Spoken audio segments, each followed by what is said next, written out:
सर्व श्री आशुतोष महाराज जी की जय, सच्चे दरबार की। जीवन और मृत्यु, इसके बीच के समय में मनुष्य बहुत से कार्य करता है, बहुत से कर्म करता है, परंतु उसे यह समझना जरूरी है कि जीवन और मृत्यु के सफर में आखिर हमें करना क्या है। क्योंकि ये स्पष्ट है, हर व्यक्ति जानता है कि जिसने जन्म लिया है वो एक ना एक दिन जरूर जाता है। ये अटल सत्य है, ये किसी से छुपा नहीं। शायद ही कोई ऐसा व्यक्ति हो, ऐसा अपवाद हो कि जिसे ये ना मालूम हो कि उसकी मृत्यु होनी है। परंतु हमें ये समझना है कि इस जन्म और इस मृत्यु के बीच का जो समय है वो किस लिए है। इस समय को कहा गया जीवन काल। मनुष्य जन्म लेने के बाद और मरने तक जिस समय को गुजारता है उसे जीवन काल कहा, और जहां यह समय गुजारता है उसे मृत्यु लोक कहा। बड़े आश्चर्य की बात है कि जहां वह जीता है, जीवन को जहां जीता है उसे मृत्यु लोक कहा, और जिस समय को वो जीता है उसे जीवन काल कहा। काल का एक अर्थ है समय, और काल का एक अर्थ है मृत्यु। यानी जिंदगी में समय जो हमें मिला है वो मृत्यु के करीब ले जा रहा है। हम हर पल हर क्षण मृत्यु को प्राप्त हो रहे हैं। इसलिए हमारे संतों ने, महापुरुषों ने इस लोक को मृत्यु लोक कहा। मृत्यु का अर्थ है कि हमने जो कुछ भी संग्रह किया, हमारे पास जो कुछ भी है, जिस जिस वस्तु से, जिन जिन लोगों से हमारा संबंध है, उन सब से हम अलग हो जाएंगे। एक जन साधारण की भाषा में मृत्यु का यही अर्थ है। मृत्यु का मतलब जो व्यक्ति गया उसका सब कुछ यहीं रह गया, और जिसका व्यक्ति गया उसके लिए वो व्यक्ति हमेशा के लिए चला गया। यानी मृत्यु का एक जन साधारण के अंदर अर्थ है कि सब कुछ छूट जाना और एक अज्ञात सफर पे चल पड़ना। अब प्रश्न ये उठता है कि यदि सब कुछ छूट जाना ही है, और ऐसा भी अपवाद नहीं कि एक व्यक्ति का सब कुछ छूट गया और दूसरे का नहीं छूटेगा, वो शायद कुछ ले जाएगा, ऐसा भी कोई अपवाद नहीं है। सदियों से हम ये देखते चले आ रहे हैं, हमेशा से ऐसा होता चला आ रहा है, और ये हम भली भांति जानते हैं। तो प्रश्न ये उठता है कि जिंदगी भर मनुष्य ने किया क्या? जीवन भर जो मनुष्य ने किया वो एक क्षण मृत्यु का आया और वो उससे छीन ले गया। जीवन का 70 वर्ष का समय, जीवन के 60 वर्ष के समय, जीवन का 40-50 जितने वर्ष भी जीवन जिया, उसमें जो भी कुछ इकट्ठा किया, जिसके लिए भी जिया समय, एक क्षण ने, मृत्यु के एक क्षण ने उससे वो सब कुछ छीन लिया। हमारे संबंधी, हमारे मित्र, हमारी संपत्ति, हमारा सम्मान, हमारा अभिमान, सब कुछ छीन लिया एक क्षण में। तो फिर मनुष्य जिए क्यों? किसके लिए जिए और जी के क्या करें? क्योंकि ये जो क्षण है इसका कोई भरोसा नहीं कि ये कब आ जाए, इसका कोई भरोसा नहीं। ना मालूम ये क्षण कब आ जाए। प्लानिंग्स हैं, योजनाएं हैं, हर व्यक्ति योजनाओं से कार्य करता है, कई कई वर्ष की योजनाएं लगाता है, लेकिन पता नहीं वो क्षण कब आए हमारी जिंदगी में और सब कुछ छिन जाए, एक एक वस्तु, सब कुछ। तो फिर जिया क्यों जाए? फिर किसके लिए जिया जाए? एक प्रश्न चिन्ह है हर मानव के आगे, हर मनुष्य के आगे, संसार के हर प्राणी के आगे ये प्रश्न चिन्ह है। भाग्यशाली वो लोग हैं जो इस प्रश्न को सुलझाने में लग जाते हैं। भाग्यशाली हैं वो लोग, मानो उनके भाग्य का उदय हो गया, उनके संस्कार कहीं फूट पड़े, उनके पुण्य पुंज एकत्रित हो गए हैं यदि इस प्रश्न चिन्ह को सुलझाने में मन लग जाए। लेकिन अभागे हैं वो लोग जो इस प्रश्न को सुन के समझ के भी आंखें बंद कर लेते हैं। और अफसोस की बात है कि ऐसे लोग अधिक हैं जो इस कटु लेकिन सच्चे परम सत्य को अनदेखा कर देते हैं। किसी वेस्ट के फिलोसोफर ने एक बात कही, few people are wise but most are otherwise. चंद ही लोग होते हैं जो बुद्धिमान होते हैं, बाकी लोग कुछ और ही होते हैं। ऐसे बुद्धिमान लोगों में से थे सिद्धार्थ, ऐसे बुद्धिमान लोगों में से थे नचिकेता, ऐसे बुद्धिमान लोगों में से थे राजा जनक। सिद्धार्थ ने अपने जीवन में एक बार ऐसी घटना को देखा जिससे उन्हें यह एहसास हुआ कि व्यक्ति समाप्त भी हो सकता है, कुछ छूट भी सकता है। उन्होंने अपने जीवन में पहली बार जब अपने राजमहल से कदम बाहर रखा तो उनका साक्षात्कार हुआ एक ऐसे व्यक्ति से जिसे कि मृत्यु शैया पर अर्थी पर ले जाया जा रहा था। उसने अपने रथवान से पूछा, कौन है ये? उसने कहा, ये कोई व्यक्ति है, मर गया। उनके लिए ये शब्द नया था। सिद्धार्थ ने पूछा कि मर गया मतलब कि अब ये चला गया। चला गया? कहां चला गया? ये तो लेटा है, पड़ा है, चला कहां गया? मतलब ये कि अब ये संसार से चला गया। कहां चला गया ये नहीं मालूम।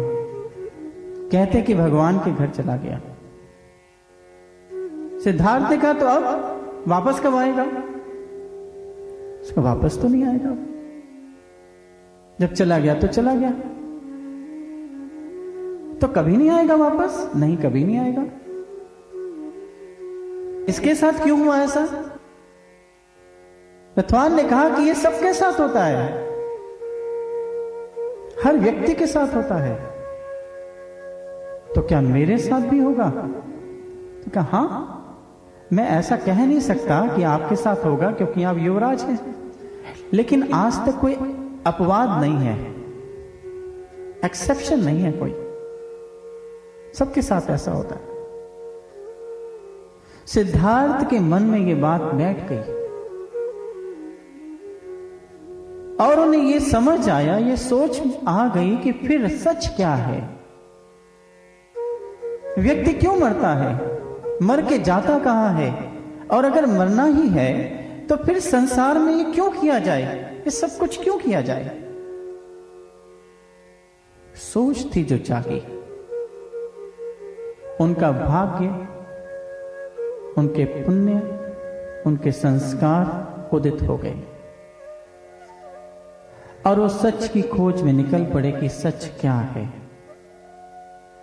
वो भगवान क्या है जिसके पास हर व्यक्ति चला जाता है एक दिन।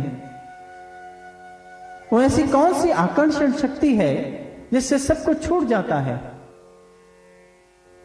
जीवन का सच क्या है, हकीकत क्या है? लेकिन ऐसे चंद ही लोग होते हैं।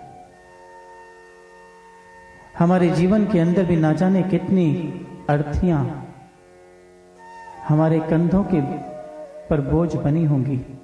हम शमशान तक गए होंगे, उनको जलाया होगा। कितनी बार राह चलते कितनी शव यात्राओं को देखा होगा। थोड़े समय के लिए अपनी गर्दन झुका दी होगी या अपनी साइकिल, रिक्शा, गाड़ी, स्कूटर रोक के थोड़ी देर खड़े हो गए होंगे। इससे आगे कभी कोई प्रतिक्रिया नहीं हुई। जीवन का एक बहुत बड़ा सच है कि संसार से हर व्यक्ति ने जाना है और ये संसार, इस जगत, हर व्यक्तियां, हर वस्तु चलायमान है, परिवर्तनशील है। हर इंसान परिवर्तन के दौर से गुजर रहा है, सब कुछ बदल रहा है, इसलिए मनुष्य भी बदल रहा है और इसलिए मनुष्य एक दिन समाप्त हो जाता है। इसलिए जीवन, जिसे हम जीवन कहते हैं, ये जीवन नहीं है, ये एक सफर है। जीवन तो बहुत पहले से चल रहा है और आगे भी चलना है। जन्म से पहले भी जीवन था और मृत्यु के बाद भी जीवन रहेगा। ये जो जन्म के बाद और मृत्यु से पहले का जो समय मिला है, ये कुछ विचार के लिए मिला है, चिंतन के लिए मिला है, कुछ करने के लिए मिला है, जिससे कि मृत्यु के बाद जो जीवन जीना है उसको आसान बना लिया जाए, अच्छा बना लिया जाए। हम एक लंबे सफर से आ रहे हैं। हमारे संतों ने, महापुरुषों ने, हमारे शास्त्र ग्रंथों ने कहा कि अनेक जन्म, अनेक योनियां सफर तय करते मानव की ये आत्मा इस मानव चोले में आई है, मनुष्य शरीर में आई है और अब इस शरीर के बाद भी सफर में जाना है। यानी एक सफर से चलते हुए इस पड़ाव पर रुके हैं हम आकर के। मानो जैसे कोई व्यक्ति अपने घर के लिए चला हो तो रास्ते में रात को गुजारने के लिए वो किसी सराय या किसी मकान का सहारा लेता है। उस सराय मकान के अंदर रहता है शक्ति, ऊर्जा एकत्रित करने के लिए, ताकि अगले दिन सुबह होने पर वो फिर से तरोताजा होके अपने सफर, अपने मकान की ओर, अपने घर की ओर चल पड़े। ये जो सराय है ये मृत्यु लोक है। इसलिए किसी संत ने, किसी महापुरुष ने कहा, इसको सराय कहा और व्यक्ति को मुसाफिर कहा। कुछ समय के लिए आए हैं, ऊर्जा बटोरने के लिए, अपना रास्ता समझने के लिए। लेकिन अगर सराय में आके दिल लगा लें, किसी होटल में आप रुके और वहां दिल लगा लें,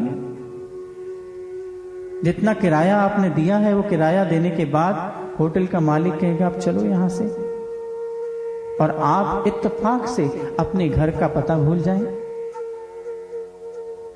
आपको ध्यान ना रहे, आप घर को भूल जाएं, अपने घर वालों को भूल जाएं, तो एक असमंजस की स्थिति हो जाएगी। आपको लगेगा कि होटल से निकल के जाऊंगा कहां, तो आपका दिल नहीं करेगा कि मैं सराय को छोड़ूं।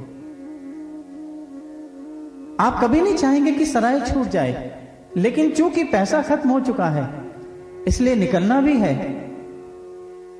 और आप नहीं निकलते तो आपको जबरदस्ती निकाला जाता है, और आपको जब निकाल दिया जाता है तो आप अनाथ की तरह खड़े होते हैं कि अब क्या करूं। इसी तरह की स्थिति मनुष्य की, मानव की होती है। जो मानव, जो मनुष्य इस सराय में आके, संसार में आके अपने घर को भूल जाता है और अपने घर वालों को भूल जाता है, यानी ईश्वर का घर और ईश्वर को भूल जाता है, परमात्मा को भूल जाता है, क्योंकि मनुष्य परमात्मा का अंश है। ईश्वर अंश जीव अविनाशी, चेतन अमल सहज सुख राशि। सुखों की खान है ये, ईश्वर का अंश है। मनुष्य में दो तरह की प्रवृत्ति काम करती है, दो तरह की सत्ता काम करती है, एक मैं और एक हूं। आप सोचेंगे ये क्या हुआ? जब व्यक्ति कहता है कि मैं संसार में रहता हूं, तो इसमें दो चीजें हैं। एक मैं जो कह रहा है और रहता हूं, यानी दूसरा जो रहता है, जिसके विषय में कहा जा रहा है। समझ रहे आप बात को? एक तो मैं है जो कह रहा है, और एक हूं जो रह रहा है, जिसके विषय में कहा जा रहा है। मैं का संबंध जड़ से है और हूं का संबंध चेतन से है। मैं का संबंध जीव से है और हूं का संबंध ईश्वर से है, जिसका वो अंश है। दो वस्तुएं, एक प्रकृति और एक परमात्मा। मैं प्रकृति से जुड़ा है और हूं परमात्मा से जुड़ा है। जब हम कहते हैं कि मैं इनका पुत्र हूं, जब पिता के सामने जाते हैं तो कहते हैं मैं इनका बेटा हूं, और जब बेटे के सामने जाते हैं तो कहते हैं कि मैं इनका पिता हूं। जब दादा के सामने जाते हैं तो कहते हैं कि मैं इनका पोता हूं, और जब पोते के सामने जाते हैं तो कहते हैं कि मैं इनका दादा हूं। जब भांजे के सामने जाते हैं तो कहते हैं कि मैं इसका मामा हूं, और जब मामा के सामने जाते हैं तो कहते हैं कि मैं इसका भांजा हूं। जब पत्नी के सामने जाते हैं तो पति हूं। ये जो मैं है ये बदलता जा रहा है, लेकिन इसमें जो हूं है, मैं बेटा हूं, मैं भांजा हूं। ये मैं और भांजा तो मैं बदल रहे हैं, लेकिन जो हूं है वो सब में एक है। इसको पकड़ना है, ये सच है। ये जो हूं है, जो अस्तित्व है, जो शाश्वत है, जो कभी नहीं बदलता है, जो अपरिवर्तनशील है, इसमें परिवर्तन नहीं आता। एक लड़की कुंवारी है, फिर विवाहिता हुई, और ईश्वर ना करे लेकिन विधवा भी हुई। वो लड़की कुंवारेपन में कहती कि मैं कुंवारी हूं, जब विवाह होता है तो कहते मैं विवाहिता हूं। पति मर जाता है तो कहते कि मैं विधवा हूं। ये जो ये मैं है, ये तीनों अवस्था में बदलता रहा, लेकिन जो है, जो कह रहा था, जिसके अंदर बदलाव आया, वो शक्ति ज्यों की त्यों रही। अवस्थाएं बदलती हैं, लेकिन वो शक्ति नहीं बदलती। इसलिए एक सनातन सत्य है, एक शक्ति है, जो कि हर अवस्था में एक रहती है, हर अवस्था में शाश्वत रहती है, जिसमें परिवर्तन नहीं आता। ये वो शक्ति है जो मृत्यु से बाद भी चलेगी, रहेगी, और जन्म से पहले भी थी। जब हमारा जन्म नहीं हुआ था तब ये हूं था, तब कोई सफर में चल रहा था, और जब इस शरीर को, तन को हमने किसी के घर में धारण किया, तब भी ये हूं है, और मृत्यु के बाद भी ये रहेगा। ये अवस्थाएं बदल रही हैं। इसलिए एक शक्ति सनातन, जब तक हम मैं और इस हूं, इस जड़ और चेतन को मिला देते हैं तो हम बंधे होते हैं। तब हमें सच समझ नहीं आता, तब हम समझते हैं कि हम मतलब शरीर, तब समझते कि हम फला व्यक्ति, तब मतलब हम रामलाल। लेकिन जब हम इसे अलग कर देते हैं, इसमें से जो वास्तविकता, जो शक्ति, जो सनातन सत्य है, जो कि बदलता नहीं है, जिसमें परिवर्तन नहीं आता, जब हम उसे अलग कर देते हैं, उसे अलग से देखने लगते हैं, उसे अलग से पहचान जाते हैं, उसका अलग से एक साक्षात्कार कर लेते हैं, तो फिर हम सब समझ जाते हैं। फिर अब समझ जाते हैं कि ये समय क्या है, फिर समझ जाते हैं कि इस शरीर से पहले भी कुछ था, समझ जाते हैं कि शरीर के बाद भी कुछ होगा, तब समझते हैं। इसको पहचानना है। इसलिए यही अपना घर है और अपना परिचय है। जिस व्यक्ति को अपना परिचय याद होगा, उसे अपना घर भी याद होगा, और जिसे अपना घर भूल गया है, उसे अपना परिचय भी भूल गया है। ऐसा कभी नहीं हो सकता कि व्यक्ति अपना घर भूल जाए और अपना परिचय याद रखे। जिस घर में वो कई सालों रहा, वर्षों रहा, उस घर को भूल जाए और अपना परिचय याद रखे। ऐसा जब व्यक्ति अपना परिचय भूलता है तो अपना घर भी भूल जाता है। जिन लोगों की याददाश्त खो जाती है तो अपने पराये और अपने घर सबको भूल जाते हैं। याददाश्त होने का मतलब अपने विषय में जब भूल जाता है इंसान। ये जो मैं कह रहा है, इसको जाने। वेस्ट के एक फिलोसोफर हुए शोपेनहायर। उन्होंने भारतीय संस्कृति के उपनिषद पढ़े। उपनिषद पढ़ने में उन्हें बार बार ये पता लगा कि ये जो मैं कह रहा है, ये कुछ और है, ये शरीर नहीं है, ये मेरा घर, यानी घर और मैं अलग अलग, ये मेरी पत्नी, पत्नी और मैं अलग अलग, ये मेरा शरीर, यानी शरीर और मैं अलग अलग, फिर शरीर कुछ और है, तो फिर मैं क्या हूं? वो आश्चर्य में पड़ गया। इस फिलॉसफी को, इस उपनिषदों को पढ़ के वो आश्चर्यचकित रह गया कि फिर क्या है? मेरा परिचय तो शरीर से है। बेचैन हो गया। रात्रि के 1 बजे वो निकल पड़ा, एक पार्क में चला गया। गुप्त अंधेरा है, सुनसान है, वहां का माली, वहां का पहरेदार पहरा दे रहा है।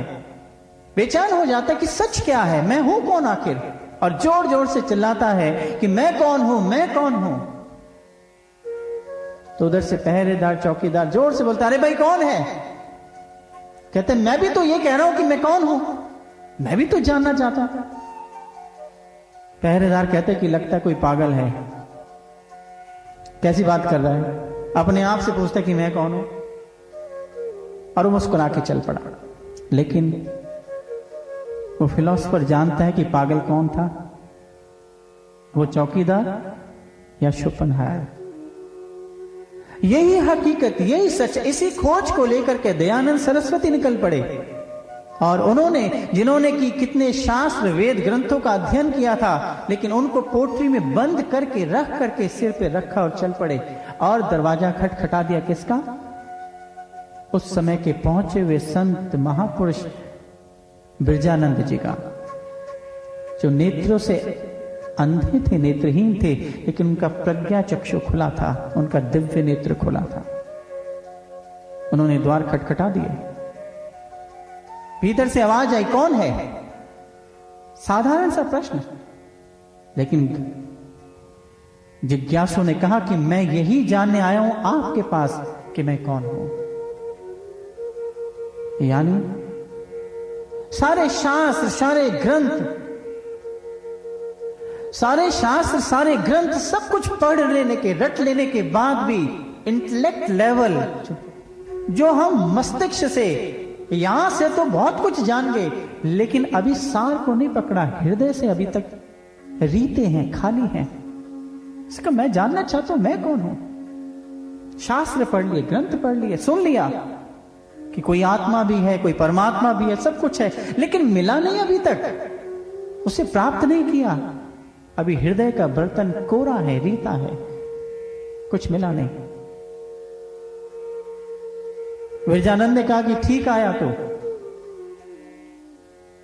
और उन्होंने उन्हें उनके हृदय के भीतर उस सत्य, उस शाश्वत, उस परम सत्ता, उस अपरिवर्तनशील ताकत शक्ति का परिचय करा दिया। उन्होंने एक श्लोक का उच्चारण किया जो उपनिषद से लिया था, हिरण्यमय परिकोशे विरजं ब्रह्म निष्कलम तत्शुभ्रम ज्योतिषाम ज्योति तद यदात्म विदो विदु। हे मूल शंकर, प्रत्येक प्राणी के हृदय में एक कोश है, एक शेल है। हर प्राणी के पास एक स्थान, एक ऐसा कोश है जहां पर परमात्मा निष्कलंक, पवित्र, निश्चल वो विराजमान है, वो वहां रहता है निरंतर, एक रूप, हमेशा। लेकिन उसकी पहचान क्या है? उस तक कैसे जाया जाए? उस तक पहुंचा कैसे जाए? तत्शुभ्रम ज्योतिषाम ज्योति तद यदात्म विदो विदु। वो ज्योतियों की ज्योति है, अत्यंत शुभ्र है, श्वेत है। जो उसको जान लेता है वही अपने आप को जानता है। जो उसको जान लेता है वही अपने आप को जानता है। जान लेना एक होती है जानकारी, एक होता है मान लेना। कोई ये कह देता है कि हम आत्मा हैं। बहुत से लोग रटन करते हैं, अहम ब्रह्मास्मितम, मैं ही ब्रह्म हूं, मैं ही ब्रह्म हूं। हम मान ले कि ब्रह्म ब्रह्म, मैं आत्मा, तो एक दिन ब्रह्म हो जाएंगे। लेकिन ये कैसे मान लेना? हमारे संतों ने, महापुरुषों ने कहा कि इस तरह से नहीं, उसको जाना जाता है, उसको देखा जाता है, उसका साक्षात्कार किया जाता है। दयानंद सरस्वती को साक्षात्कार करा दिया बिरजानंद जी ने। दयानंद सरस्वती ये जानते थे कि कोई आत्मा भी है हमारे अंदर, वो शरीर से परे है, और वही बोलती है जिस दिन वो निकल जाएगी तो शरीर मृत प्राय हो जाएगा और उसको कर्म अनुसार जला दिया जाएगा या दफना दिया जाएगा। वो ये जानते थे। लेकिन वो ये जानते थे कि जो शरीर से परे जो शक्ति है, जो आत्मा है, जिसको हम आत्मा कहते हैं, वो है क्या? उसको पकड़ू कैसे? उसका एहसास कैसे करूं? उसका साक्षात्कार कैसे करूं? क्योंकि अभी जरा से शरीर को कोई कुछ कहता है तो परेशानी हो जाती है, क्योंकि अभी आत्मा और शरीर को पृथक नहीं देखा। आत्मा को कैसे देखूं? जिसको देखा है उसी का दर्द होगा।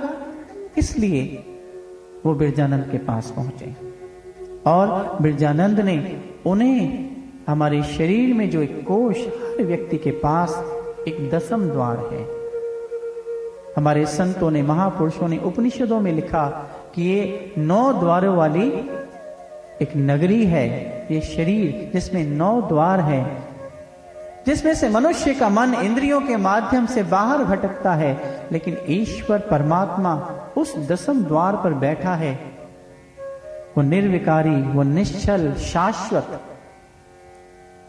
इस स्थान को ब्रजानंद जी कहते कोश है। उपनिषदों में कहा कि कोश है ब्रह्म निष्कलम, वो ब्रह्म कोश इस कोश में रहता है। हमारे श्री गुरु ग्रंथ साहब जी महाराज में कहा दसम द्वार, 9 दरवाजे काया कोट 10वां गुप्त रखीचे। 9 दरवाजे इस काया रूपी किले के अंदर है। कोट मतलब किला। 9 दरवाजे हैं, लेकिन ये दरवाजे तो बाहर के लिए हैं। 10वां गुप्त रखीजे, एक दरवाजा है जो गुप्त है। वज्र कपाट नहीं खुलनी, इतना मजबूत किवाड़ दरवाजा लगा है कि खुलता नहीं है। अनेक प्रयास से, कितने ही तरीके से लोग ध्यान लगाते हैं, लोग अभ्यास करते हैं, लोग हठ योग करते हैं, लोग कुंडली जागृत करते हैं, बड़े प्रयास करते हैं, लेकिन दरवाजा नहीं खुलता। कैसे खुलता है? गुरु शब्द खुलीजे।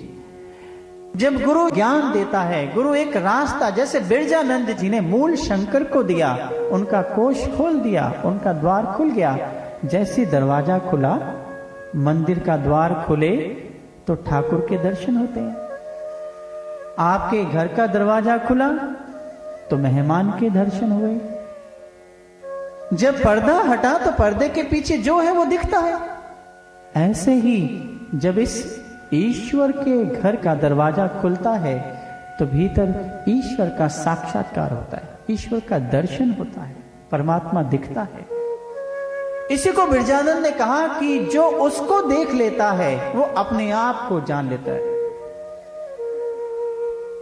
तद यदात्म विदो विदु, जो उसे जान लेता है, उस शुभ्र श्वेत अलौकिक प्रकाश को, ज्योति को देख लेता है, वही अपने आप को पहचान लेता है।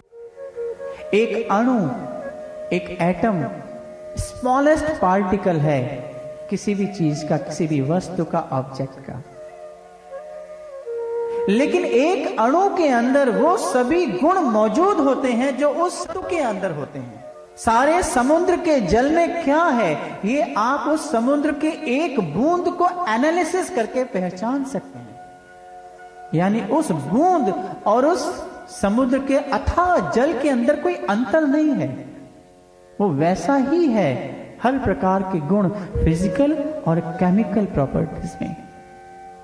इसी तरह से जब वो ईश्वर का अंश, जब हम ईश्वर को देखते हैं तो वही अंश है, और जब हम अंश को देखते हैं तो ईश्वर भी वही है। अर्थात बिरजानंद ने कहा कि जो तू उस प्रकाश को देख रहा है वही तू है और वही ब्रह्म है, वही परमात्मा है। भगवान श्री कृष्ण कहते हैं कि अर्जुन, ये मैं नहीं हूं, मैं कुछ और हूं, और ऐसे मुक्ति नहीं मिलेगी, मोक्ष नहीं मिलेगा। ना हम वेदेन न तपसा न दानेन न चेचिया। हे अर्जुन, जैसा मैं तुझे देखता हूं, जैसा मैंने तुझे दिखाया है अपने आप को, भगवान ने अर्जुन के दो नेत्रों को बंद किया और उनका दिव्य नेत्र खोला, दसम द्वार खोला। भगवान ने घोषणा की कि इससे मुक्ति नहीं, इससे इन विपदाओं से, समस्याओं से पार नहीं होगा तू, और अनंत प्रकाश को उसके अंदर दिखाया।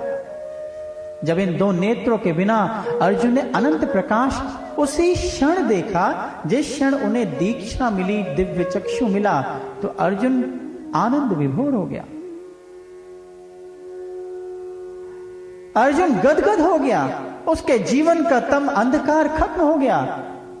भीतर के अंदर जो प्रश्न थे, समस्याएं थी, अर्जुन ने भगवान श्री कृष्ण से कुल मिला के 62 प्रश्न किए। 62 प्रश्न की समाधान गीता के रूप में आज समस्त जगत को है, और भगवान श्री कृष्ण ने अर्जुन के एक एक प्रश्न का समाधान केवल विचारों से, प्रवचनों से नहीं दिया, बल्कि उसके बाद अर्जुन को कहा कि मैं तुझे अपने अलौकिक दिव्य स्वरूप को इन नेत्रों के बिना दिखाता हूं। तब जाके अर्जुन के मन का विकार खत्म हुआ और उसने कहा, नष्ट मोहा स्मृति लब्ध्वा, मेरा मोह नष्ट हुआ, स्मृति लौट आई। यानी जब अर्जुन अपने अंतर जगत में गया और उसने अपने वास्तविक रूप, उस प्रकाश ज्योति को देखा जिसको भगवान ने कहा कि यही मेरा रूप है, तो अर्जुन के भीतर के विकार, अर्जुन के भीतर की दुविधाएं, अर्जुन के भीतर के द्वंद्व, अर्जुन के भीतर का मोह खत्म हुआ और अर्जुन ने निर्विवाद महाभारत का युद्ध लड़ा। भगवान कहते कि इस तरह के रूप को और इस तरह की उपलब्धि को किसी और साधन से नहीं देखा जा सकता।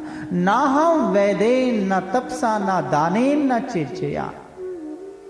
जैसे मैं तुझे मिला हूं, ऐसे ना तो वेदों को पढ़ने से मिल सकता हूं, ना दान इत्यादि करने से मिल सकता हूं, ना यज्ञ इत्यादि करने से मिल सकता हूं, न तपस्या इत्यादि करने से मिल सकता हूं। यानी बाहरी किसी भी प्रयास से मैं नहीं मिल सकता। फिर कैसे? जैसे मैंने तुझे दिखाया इसी प्रकार से। यानी जब जीवन में हमें संत मिलते हैं, महापुरुष मिलते हैं, हमारे अंदर का पर्दा हटा देते हैं, हमारा वो दिव्य नेत्र, दिव्य चक्षु खोल देते हैं, हमारा दसम द्वार खोल देते हैं और उसी क्षण, उसी समय ईश्वर की ज्योति प्रकाश का तत्क्षण दर्शन करा देते हैं, जिस दर्शन के बाद हम अभ्यास करते हैं। फिर ध्यान करते हैं हम, और ध्यान करते हुए उस प्रकाश का ध्यान करते करते हमारे मन के विकार, सोच सब खत्म होते हैं।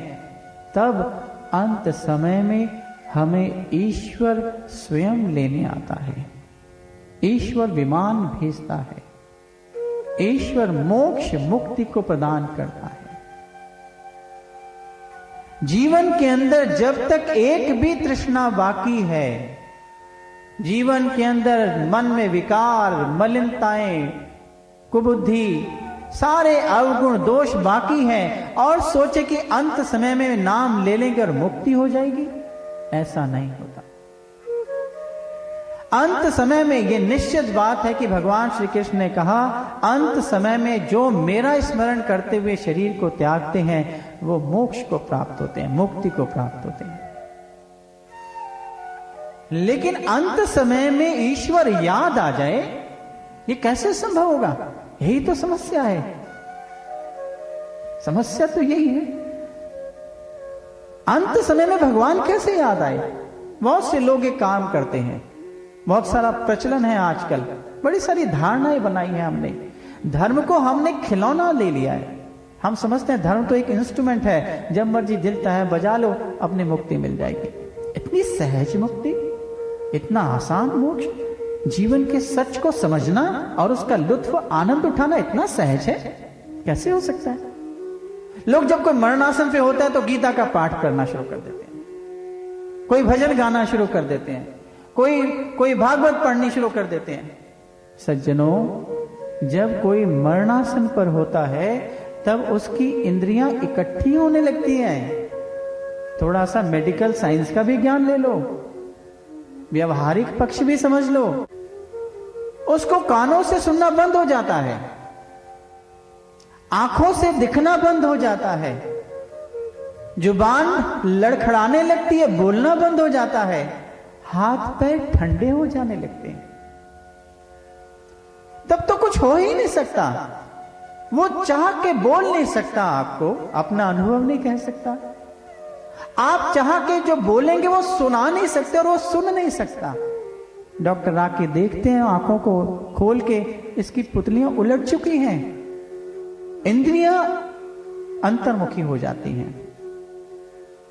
ऐसे समय में उपहास है, हम अपने आप को बहलाते हैं कि शायद इसकी मुक्ति अंत समय में याद आएगा। लेकिन अंत समय में व्यक्ति को वही याद आता है जो उसने सारे जीवन के अंदर सबसे ज्यादा जिसकी आसक्ति रखी, सबसे ज्यादा जिसको याद किया, जिसको पैसे का लोभ रहा सारी जिंदगी। अंत समय भगवान नहीं याद आने वाला, उसे पैसा ही याद आएगा। मेरा धन से कारोबार का क्या होगा, मेरे मकान का क्या होगा, मेरे तिजोरी का क्या होगा, मेरे एफडीज का क्या होगा। जिसने सारी जिंदगी मोह किया अपनी औलाद से, अपने बच्चों से, उसे अंत समय में वही याद आएगा, भगवान नहीं आ सकता याद। एक सिंपल सी बात, एक सिंपल सी थ्योरी है, एक सिंपल साइकोलॉजी है ये। जिस चीज का में व्यक्ति स्वप्न उसके लेता है जो जिसके प्रति उसकी आसक्ति सबसे ज्यादा होती है।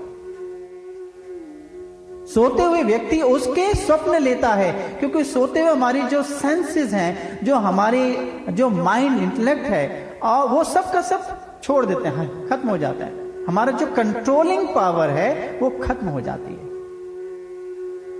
उस समय में फिर सहज प्रकृति, हमारी सहज, हमारे अंदर जो जो चीजें हैं वो सहज ही निकलती हैं स्वप्न के रूप में। और वैसे वैसे हम स्वप्न देखते हैं। हर व्यक्ति का स्वप्न एक जैसा नहीं होता, और एक व्यक्ति एक रात्रि में केवल 10 से 15 मिनट तक ही स्वप्न देखता है। उसे लगता है कि शायद सारी रात ही में स्वप्न में रहा, ऐसा मेडिकल साइंस कहती है। लेकिन स्वप्न वैसे ही देखता है जैसा उसका अंतःकरण है, जैसा उसकी सोच, आसक्ति, ममता, विषय जिसमें भी वो सबसे ज्यादा लिप्त है। बेशक जागने के बाद वो एक्ट कैसा भी करे, लेकिन स्वप्न के अंदर वो, उसके अंदर जो नियंत्रण शक्ति वो खत्म होती है। इसी तरह से जब मरणासन पर व्यक्ति होता है तो उसकी जो कंट्रोलिंग पावर है वो नहीं रहती। वो एक अति निंद्रा की अवस्था में चलता चला जा रहा है। और उस अवस्था में जाकर के वो सहज ही हो जा, जैसा है वैसा ही वो प्रकट होता है। और ऐसे समय में उसे वही याद आता है जिसके प्रति उसकी ममता आसक्ति सारा जीवन ज्यादा रही। इसलिए भगवान श्री कृष्ण जब ये कहते कि अंत काल में जो व्यक्ति जैसे जैसा स्मरण करता है वैसा ही जाता है, तो जो अंत काल में मेरा स्मरण करता है तो मुझे प्राप्त होता है। इसलिए अंत काल में ईश्वर याद आए, इसके लिए हमें इस जीवन काल में ईश्वर को हमेशा याद रखना पड़ेगा। इसलिए किसी महापुरुष ने कहा, किसी संत ने कहा, उदाहरण दिया, जैसे घर लाग्यो आग जाग कुआं खोद्यो चाहे, कारज न सिद्ध भय रोए पछताइए। भाई गुरदास जी कहते हैं, जैसे घर लाग्यो आग, घर में आग लगे तो हम जागे, अरे आग लग गई घर में, नींद खुली तो क्या किया, जल्दी जल्दी क्या करें, पानी से बुझाना है, ऐसा करो कुआं खोदो। कुआं खोदने लगे, कब कुआं खुदेगा, कब पानी निकलेगा, तब तक तो घर की जो आग है वो राख में बदल के घर, और फिर राख ठंडी भी हो चुकी हो। कारज न सिद्ध भय रोए पछताइए, काम बनेगा नहीं, रोना पड़ेगा, पछताना पड़ेगा। अगर ये समस्या से निपटना है तो पहले से ही कुआं खोद के रखना पड़ेगा। ऐसे ही है, जैसे संग्राम समय वीर विद्या सीखे चाहे, अनखा उद्यम जैत पदवी ना पाइए। जैसे तो संग्राम युद्ध के समय कोई योद्धा कहे कि अभी तलवार चलाना सीख के आता हूं, फिर तुझे खत्म करता हूं और मैं जीत लूंगा तुझे, तो इतना मौका नहीं मिलेगा, शत्रु मार के खत्म कर देगा, तलवार तो पहले ही सीखनी पड़ेगी। तैसे माया अंत तंद, महापुरुष कहते कि वैसे ही सारी जिंदगी तो माया में अंधे गुजारी, अंत काल कैसे हर नाम लिव लाइए। सारी जिंदगी तो माया में गुजारी और अंत काल में सोचते कि भगवान से लिव लग जाएगी, सुमरन से जुड़ जाएंगे, तो कैसे संभव है। अब इसमें मजे की बात है, व्यक्ति को यह नहीं मालूम कि उसके घर में आग लगेगी कि नहीं लगेगी, पता नहीं, हो सकता नहीं भी लगे, लेकिन तब भी संत कहते कि तुम कुआं पहले खोदो।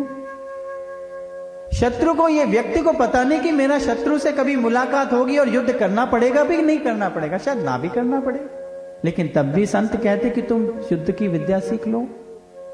लेकिन व्यक्ति को यह पता है कि मेरी मृत्यु आएगी ही आएगी, यह नहीं पता कि नहीं है, ऐसा नहीं है, यह निश्चित है कि आएगी।